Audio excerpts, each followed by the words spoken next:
Nous vous accueillons dans le cadre de Clameurs. Clameurs, ce sont les rencontres littéraires de la ville de Dijon. Ça fait 10 ans que la ville de Dijon a confié à la bibliothèque municipale la mise en œuvre de ces rencontres, qui sont des rencontres d'auteurs entre eux, mais avec le public qui est fidèle depuis ces 10 ans. Cette année, nous sommes heureux d'ouvrir à de nouveaux auteurs, à de nouveaux styles, puisque Clameurs traite de l'utopie et inclut cette année dans la partie fiction pas mal d'auteurs de science-fiction. Notre thème, c'est donc l'utopie au sens que nous ne cherchons pas quelque chose d'irréalisable, mais nous interrogeons sur le monde à venir. Donc c'est pour ça que ça s'appelle Utopie au pluriel, vers un monde meilleur. Point d'interrogation. En invitant tous ces auteurs, on s'est dit on n'aura pas forcément une réponse, mais on aura au moins confronté nos idées, on aura peut-être avancé, on aura peut-être réfléchi ensemble, d'où le point d'interrogation. Parce que Clameurs, c'est pas clamer une vérité, ce sont des idées, des progrès peut-être pour notre monde.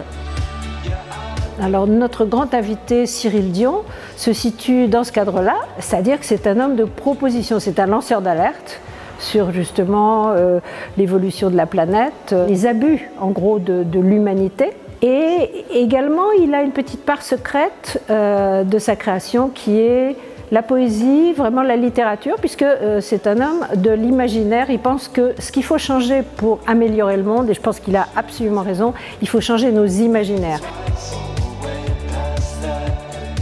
Après ce temps d'inauguration, on a voulu fêter tout de suite les 10 ans. On s'est dit un anniversaire, c'est quand même important. Et c'était pas tant faire la fête, c'était surtout se rappeler ensemble tous ces auteurs qui ont bien voulu répondre à notre invitation, tous les publics qui sont venus aussi. Comment composer cet anniversaire par l'intermédiaire de 10 ans en fait? Donc chaque année devait être un petit roman. Chaque année devait être un petit carnet de bord. Alors on a travaillé sur cet aspect d'écriture-là, en fait, c'est-à-dire à chaque année, il y a eu un événement, des souvenirs, des anecdotes, du vivant, de l'opérationnel. Et on a essayé avec l'écriture des bibliothécaires de retranscrire ça. Chaque étape devait être comme ça une petite nouvelle d'un roman constituant les 10 années comme ça du Festival Clameurs.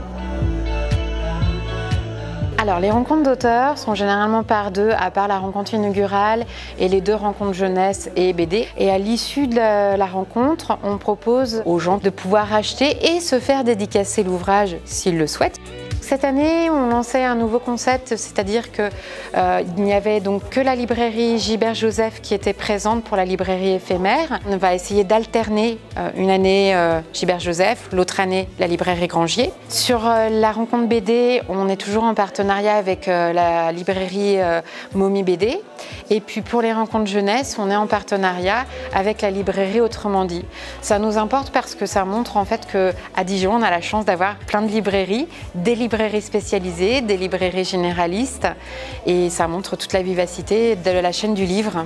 Aujourd'hui, on a eu plein de temps forts. On a par exemple la restitution de l'EAC, l'éducation artistique et culturelle, à l'hôtel de Vaugué. Et l'EAC consiste à faire rencontrer les enfants, en l'occurrence 12 classes de la ville de Dijon, avec un auteur ou une auteure, illustrateur, illustratrice.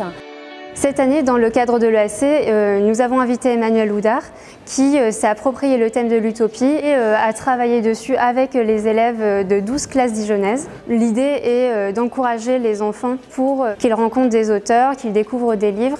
C'est un rapport différent que le rapport qu'ils peuvent avoir en classe ou simplement la lecture à la médiathèque. C'est vraiment les accompagner dans une réflexion et une appropriation des œuvres. On a proposé une rencontre avec l'auteure-illustratrice Emmanuel Houdard. Et puis, en parallèle, on a proposé 2 ateliers plastiques. Un avec Petula Green, qui propose donc de créer un monde imaginaire autour d'une carte, un peu comme une carte au trésor. Et puis nous, bibliothécaires, on a proposé un atelier qu'on a proposé en amont autour de l'ouvrage de Clotilde Perrin qu'on a reçu aussi pour Clameurs, dans sa valise. L'idée, c'est de savoir qu'est-ce qu'on met dans sa valise, qu'est-ce qu'on emporte avec soi pour partir vers un monde meilleur.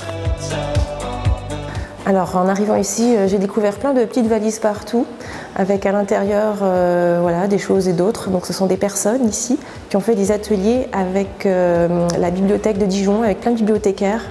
Voilà, donc je trouvais ça une belle idée. C'était un rebondissement sur mon album que je trouvais intéressant. Nous sommes dans la salle des États où ont eu lieu les plaidoiries pour un polar. En fait, il s'agit de procès de livres où les livres sont mis en scène, jugés dans un procès fictif, et c'est l'occasion de joutes oratoires, de joutes théâtrales, mais aussi, comme ça a été le cas hier, de débats extrêmement sérieux sur l'éthique, sur les enjeux de la planète. Et en fait, en réalité, ce n'est pas tant une critique qu'une apologie renversée du livre. Et surtout, bon, les accusés, donc les auteurs, sont un petit peu passés au grill. Alors certes, c'est avec humour, mais j'avoue que des fois, bon, voilà, ils peuvent être un peu perturbés, qu'on maltraite un petit peu comme ça leur écrit. Mais ça permet de faire passer des messages et aborder le livre d'une manière un petit peu différente, un peu plus aussi avec humour, ce qui n'entache pas du tout, en tout cas à mon sens, le contenu du livre et le sens qu'a voulu lui donner l'auteur. La mise en cause acquittée dans ces dossiers était Elena Sander pour son roman Ripley, et l'avocat qui a eu le prix des plaidoiries, c'est Romuald Balima. Et je crois aussi que le prix a été remis à cet avocat parce qu'il a fait quelque chose d'extrêmement moral et philosophique. Il a cité Martin Luther King, il a cité les grands engagés de ce monde, les grands exemples, les grands modèles de ce monde. Et c'est là aussi, je crois, où l'événement devient passionnant et devient presque exemplaire.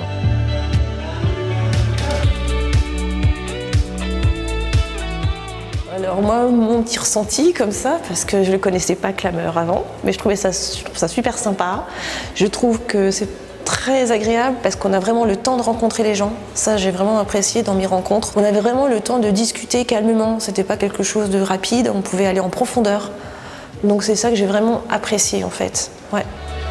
Nous sommes dans cette 10e édition de Clameur et toutes les équipes ont toujours été là, fidèles au poste, travaillant d'arrache-pied plus que jamais pour que ces clameurs réussissent.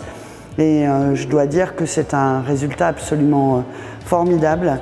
Chacun se donne pour que tout cela réussisse. Ce n'est vraiment pas de gaieté de cœur que nous nous sommes vus contraints d'annuler ce marché des éditeurs qui se déroule en plein air, place François Rude. La ville de Dijon, c'est un endroit qui se veut ouvert, engagé, de partage et de partage des cultures de façon voilà, volontaire, très volontaire. C'est un événement qui a mûri, qui a grandi dans le temps et qui est devenu absolument superbe. Donc, si j'ai un message à faire passer, ce sont des remerciements extrêmement chaleureux pour ce bel événement. Alors, joyeux anniversaire, Clameur, à tes 10 ans, c'est magnifique, tu es bien grand. Joyeux anniversaire, Clameur, joyeux anniversaire. Vive la lecture et venez nous rejoindre dans les années qui vont venir.